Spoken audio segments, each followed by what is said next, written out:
Welcome back, Sports Club fans. We're into Week 8. We have one team that is still undefeated and two teams that haven't won a game yet. At all? At all. I know. Is one of those the Falcons? Because it sure feels like One it. of those is not the Falcons. Okay. But one of those is not going to get their win this week, unfortunately. That would be the Jacksonville Jaguars. I'm just going to give you a little preview. Well, let's talk about the other winless team. Let's talk about the Thursday night game, Carolina at Tampa Bay. This is going to be the first division win for Carolina right now. Oh, you think? Yep. Tampa Bay's not going to get their first win of the season? No. I agree with you. Without Doug Martin, Glennon looked okay last week. Yeah, he looked fine. Without Doug Martin, they were pretty one-dimensional before with Vincent Jackson having 22 targets last weekend. They're going to get even more one-dimensional. Here's my problem, and this is being a Falcons fan. Carolina's defense is actually better than Atlanta's defense right now. And that pains me to say that. But it's true. Carolina's defense is better than Tampa Bay's. Number 3 overall in total defense right now, which is incredibly impressive. Yep. Carolina wins this game on Thursday night. Yeah, I had Carolina on the road. Cleveland at Kansas City. Kansas City's got this one. They're going to continue their winning streak. They're going to 8-0.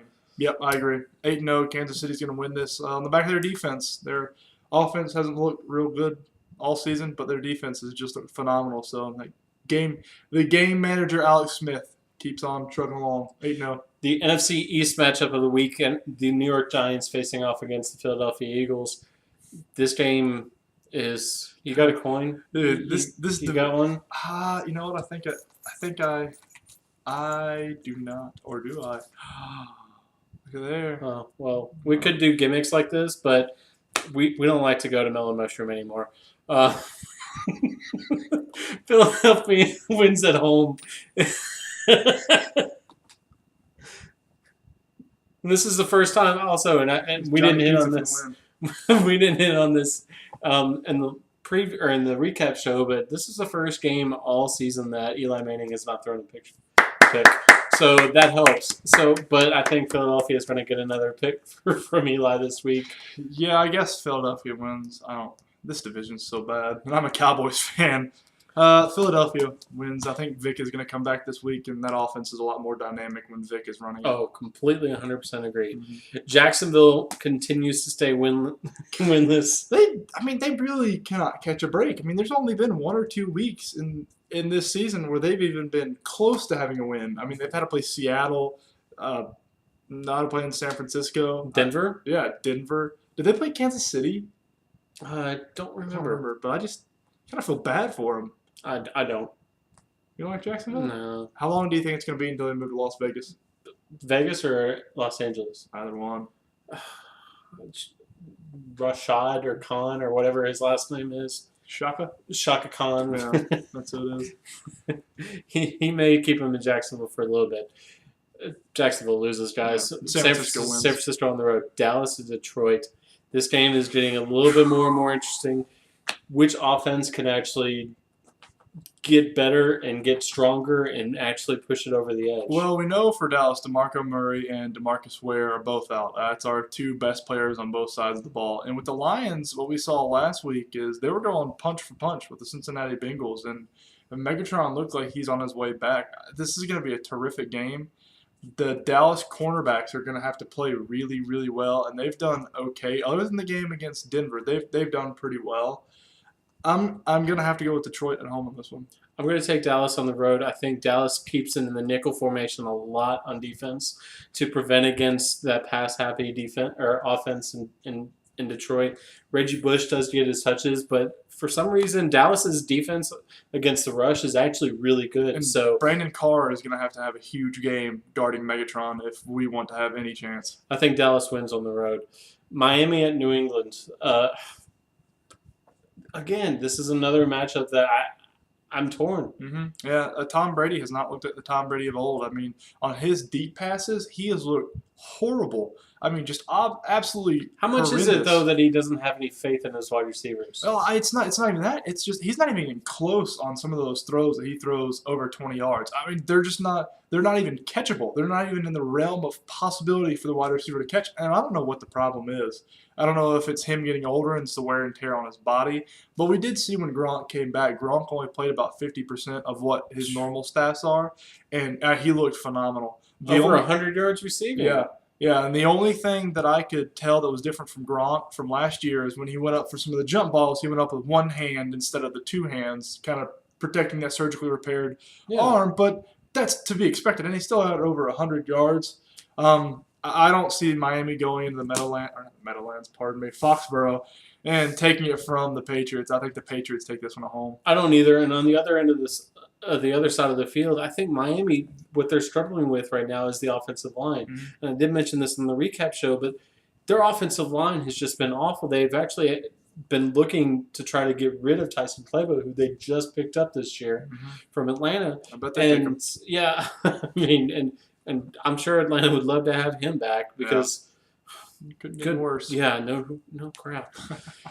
Buffalo and New Orleans. This game has actually gotten a little bit more interesting in my opinion, just simply because I know how dynamic the New Orleans offense is. Mm-hmm. They are coming off, or did they play last week? They are coming off of a bye. So that's going to be really good, especially they literally sat at home and watched Buffalo play this weekend and go, okay, there's our spot. But at the same time, Buffalo's defense has stayed in there. Absolutely. They've played really well against the pass. They've gotten a lot of takeaways on interceptions this year. That being said, I'm still taking New Orleans at home. Well, I'm a huge fan of sponge candy, so I'm going to go with Buffalo on the road in this one. Okay, fair enough. Yeah. Go Bills. We'll talk about the Jets at Cincinnati.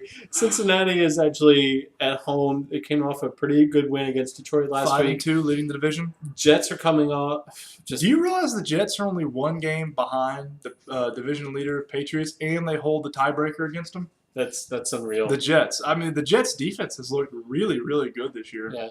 The Jets, both of them are coming off a 3-point win against their respective teams, and both of them are on really good highs right now. Yeah. I mean, look at Geno Smith. Geno Smith the past 2 weeks has beaten Matt Ryan and Tom Brady. It's pretty good repertoire. Yeah, I'll take it. Yeah, as a rookie. And Andy Dalton, he's not doing terrible, but he's just continuing to do. He's doing enough. What he's supposed to do. Absolutely. I'm taking Cincinnati at home. I'm going to take Cincinnati at home as well. I think the Jets' luck is going to run out this week. I mean, both wins, the Falcon win and the Patriot win for the Jets, they had a lot of lucky calls. They played well. They squeaked out. They played well. Last second field goals. But exactly, I think their luck runs out against a far superior opponent in Cincinnati, and I think Cincinnati's better than New England and Atlanta this year. And I don't see the Jets continuing their winning ways. Fair enough. Atlanta at Arizona. This game is, as much as a fan, I want to say Atlanta can actually pull this out. As an analyst, I'm not sure. I think it's a big thing for Atlanta that they're probably going to get Steven Jackson back this week. I think that's a huge help to that offense. It gives them a little bit more balance. But on the flip side, Atlanta can't stop the run. And Rashard Mendenhall has showed this year that he can break out for some big games if you give him. Let's be real. Atlanta can't stop anything. Right, that's true. That defense looks like the Georgia Bulldogs defense. Ouch. Oh, wow, you went there.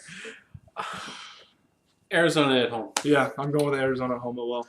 Pittsburgh at Oakland. This game, I'm taking Oakland at home. I think it's going to be hard for Pittsburgh, even though they're coming off a really big win against Baltimore. I think it's going to be hard for them to travel across country and beat a team that's just coming off of a bye right now and actually beat Oakland.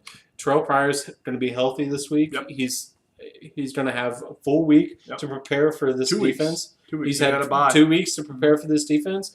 I think Oakland actually schemes well enough to actually pull past Pittsburgh. I think Pittsburgh wins this on the road. I think Ben Roethlisberger does enough with that offense. I have a lot of faith in Ben Roethlisberger as a quarterback. I don't see them going very far as playoffs. I don't think they're going to be relevant, but I think they're going to travel across the country and really put it on Oakland, and Ben Roethlisberger is going to come over the moon. Washington and Denver. this is going to be. I hope Washington's offense performs like they did last weekend, because if that's the case, this Washington-Denver game is going to be phenomenally fun to watch.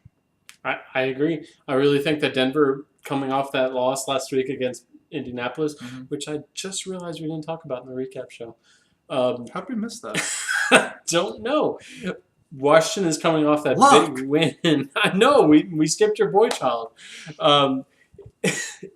They're coming off that big win last week against Chicago, where they put up a lot of points against a really good defense. Offense looked terrific. Let's see what this defense, or let's see what this offense, if they can click well against another impressive defense, and see what they can do. On the other side of the ball, can Washington's defense hold Peyton Manning to... This is going to be, if you guys remember the Denver-Dallas game from a few weeks ago, it's going to kind of be like that. Both offenses are going to be just high-octane, go, score a lot, and it's going to be like a 52-48 game, I think.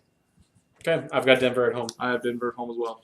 Sunday night game is Green Bay at Minnesota. Josh Freeman is starting for Minnesota. Green Bay will not have Jermichael Finley. And Minnesota will not have a win. Yeah, I think Green Bay wins this one easily. Minnesota looks like a joke this year. Seattle at St. Louis. And by the way, Minnesota still has yet to win on U.S. soil this year. Just throwing that out there. Damn Canadians. Not just Canadians. Seattle at St. Louis for the Monday night game. This game, this is going to be just a snoozer. Yeah. It's one of those games that when ESPN writes down the schedule at the beginning of the season, they go, oh, this would be a really good matchup. You know, an up-and-coming defense. Division opponents. Yeah, I mean, but... Yeah. Sam Bradford's out for the year. St. Louis is just going to kind of flutter in the wind. Seattle looks like they're poised to make the playoff run this year. It's Seattle. How the hell did we miss the Indianapolis? I don't know. Let's talk about the Indianapolis game from last week, because we missed it. Hell, I mean, the Indianapolis game was so phenomenal just simply because the montage for Peyton Manning to begin the game was impressive. Do a montage. Montage! Peyton Manning didn't actually play poorly. He just didn't play well enough for his team to win. Peyton Manning did not play well after that massive hit that Robert Mathis put on him. And welcome back, bud. Yeah, welcome back, buddy. And if you watch his passing after that hit, it really was worse. He didn't have as much zip on the ball. It wasn't as tight. It wasn't as accurate. I think that might have rocked him. I mean, Peyton Manning is not a young buck, so it's very possible that that's the way to get Peyton Manning, is just rock him one good time. Andrew Luck, on the other hand, phenomenal game. Yep. Especially with your number one wide receiver going out and probably lost for the year, and Reggie Wayne. He's done. Yeah, done. I mean, that's torn ACL. He's done for the year. That's awful. Yeah, it really is. And the other good thing about Andrew Luck stepped up in the moment. Mm-hmm. He had the guy who he replaced in the building, Yeah. supposed to take over this game, he outplayed Peyton, plain and simple. And I think before it's all said and done, Andrew Luck will have a couple rings. Couple Super Bowl rings. Indianapolis, you guys can complain all you want to about how you've only got one win in the Super Bowl. You guys have had a phenomenal quarterback you're going to have one for a good 30 years. Was that his rookie year? 98. A good 30 years. Let's just put it that way. Yeah. I think the one drawback, the one negative we can see on the Colts side is the running game at work. And I really thought the Trent Richardson trade was going to be the key to the Colts running game, but it's not. I mean, Richardson cannot get any yards by himself. He needs help. And on the flip side, Denver, they got to hold on to the ball. I mean, the fumbles on the offensive side are just getting ridiculous. They have to start holding on to the ball. Yeah. That's it for our partial Week 7 recap and our complete Week 8 preview. Be sure to tune in next week. We talk about these games coming up for Week 8, and then we'll preview Week 9. And we have our compatriot coming back next week as well. Daniel, from what I hear. So hopefully he'll be back next week. For Bryce, I'm Billy. Thanks, guys, for watching.